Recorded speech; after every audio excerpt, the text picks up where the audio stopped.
भारत के इतिहास में ना कुछ किले सिर्फ पत्थर और गारी की इमारतें नहीं हैं। वो तो शक्ति, स्वाभिमान और अजेयता की जीती जागती मिसालें हैं। आज हम ऐसे ही एक महान दुर्ग की कहानी में उतरेंगे, जालौर का किला, जिसे सोनगढ़ के नाम से भी जाना जाता है। जरा सोचिए, कोई किला कितना मजबूत, कितना अजेय होगा कि उसके बारे में इतिहासकार हसन निजामी को लिखना पड़ा। जालौर एक बहुत ही शक्तिशाली और अजेय दुर्ग है, जिसके दरवाजे कोई भी हमलावर, चाहे वो कितना ही ताकतवर क्यों ना हो, कभी खोल नहीं पाया। सच कहूं तो बस यही एक लाइन इस किले की पूरी कहानी बयां कर देती है।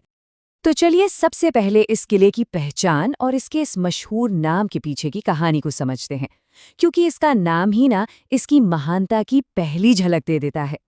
इतिहास में इसे कई नामों से पुकारा गया, जैसे कि जबालीपुर, फिर जलहोर, लेकिन एक नाम ऐसा था जो इसके साथ हमेशा हमेशा के लिए जुड़ गया।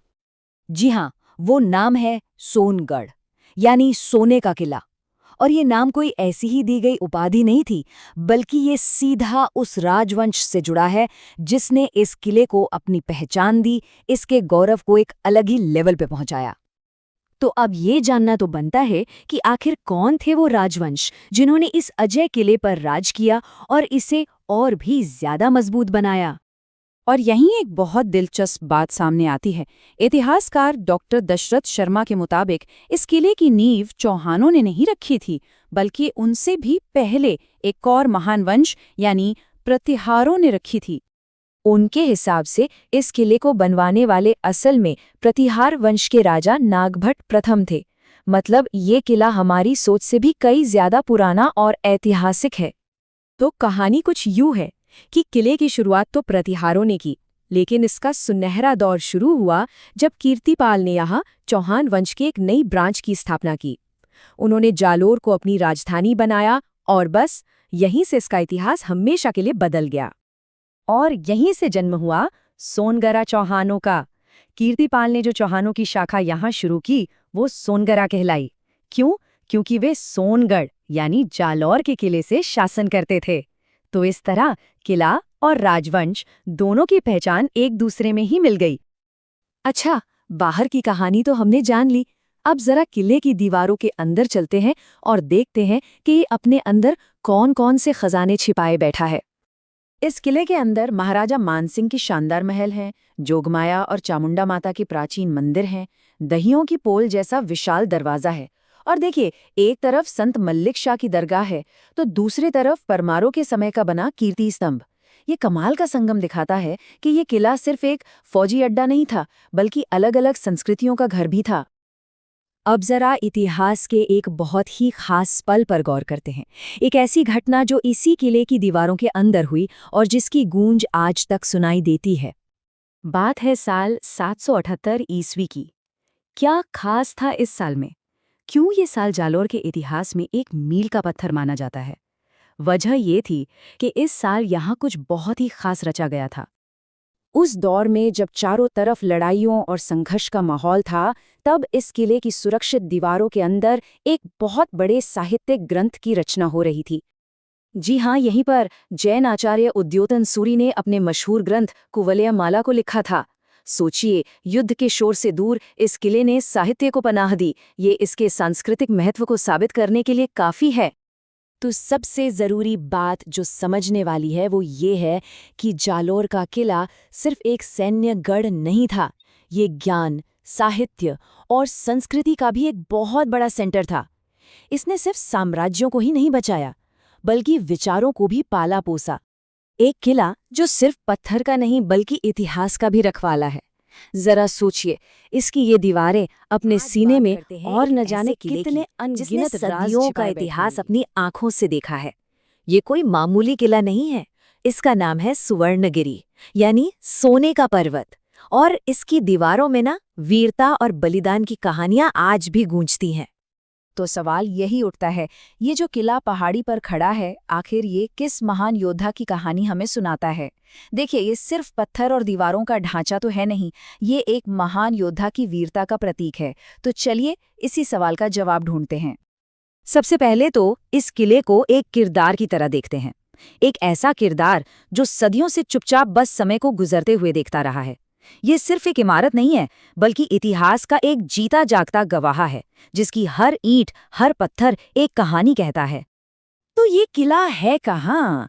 ये सोनगिरी पहाड़ी पर बड़ी शान से खड़ा है और इसी वजह से इसे एक कुदरती सुरक्षा और एक जबरदस्त ऊंचाई मिली हुई है। और इसकी स्ट्रेटेजिक लोकेशन को और भी मजबूत बनाती है पास में बहती सुकड़ी नदी।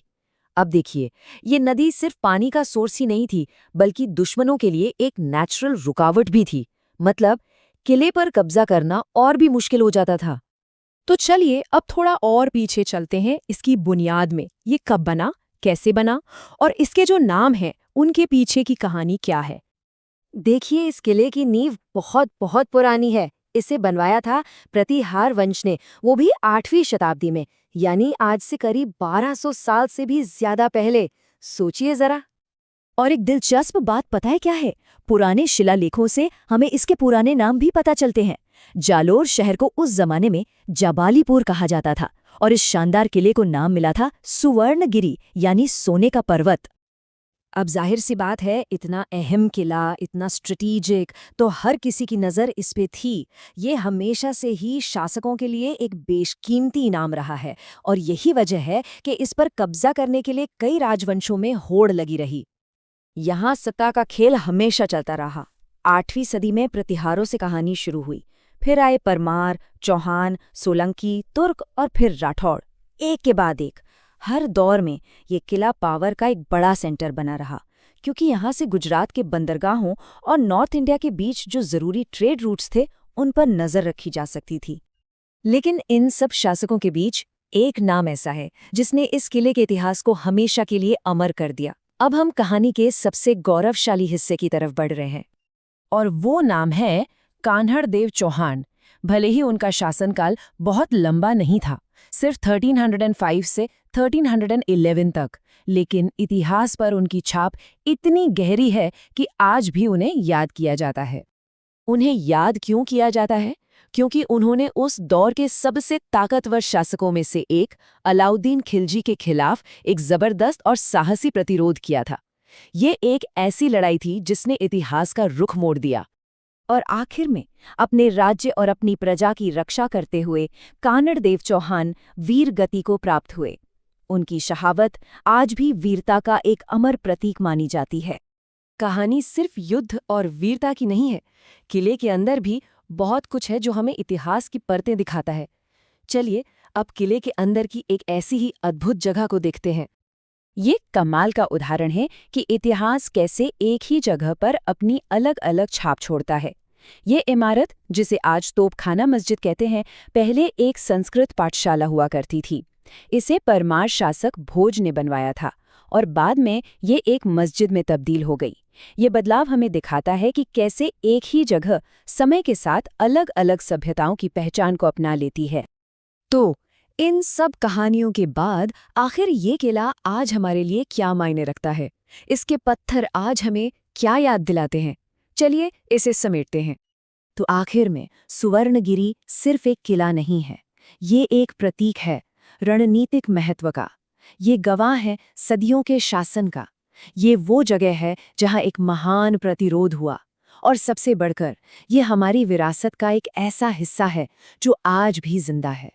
और अंत में एक सवाल, इस जैसे किले हमें हमारी विरासत के बारे में क्या याद दिलाते हैं? ये सिर्फ इमारतें नहीं हैं, है ना? ये वो कहानियां हैं जो हमें हमारी जड़ों से जोड़ती हैं और हमें हमारे अतीत की वीरता और संघर्षों की याद दिलाती हैं। सब्सक्राइब करें, नहीं तो हमारे सर वीडियो बनाना बंद कर देंगे, ताकि हमें ऊर्जा मिलती रहे।